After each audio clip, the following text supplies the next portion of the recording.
लक्ष्मणगढ़ में पानी निकासी के रास्तों पर अतिक्रमण, हल्की बरसात से भर जाता है सड़क पर पानी। लक्ष्मणगढ़ कस्बे में पानी निकासी के रास्तों पर अतिक्रमण हो जाने के कारण हल्की सी बरसात से सड़क पर पानी आ जाता है, जिससे राहगीरों को खासी परेशानियों का सामना करना पड़ रहा है। जानकारी के अनुसार स्थानीय प्रशासन व सिंचाई विभाग के अधिकारियों की लापरवाही के चलते कस्बे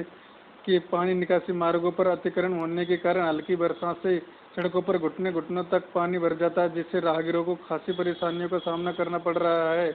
गौरतलब है कि पानी निकासी के रास्ते पर अतिक्रमण हो जाने के कारण पानी की निकासी नहीं हो पाती है, जिससे बरसात से सड़कों पर पानी भर जाता है, लेकिन कोई भी जिम्मेदार अधिकारी इस ओर ध्यान नहीं दे रहा है।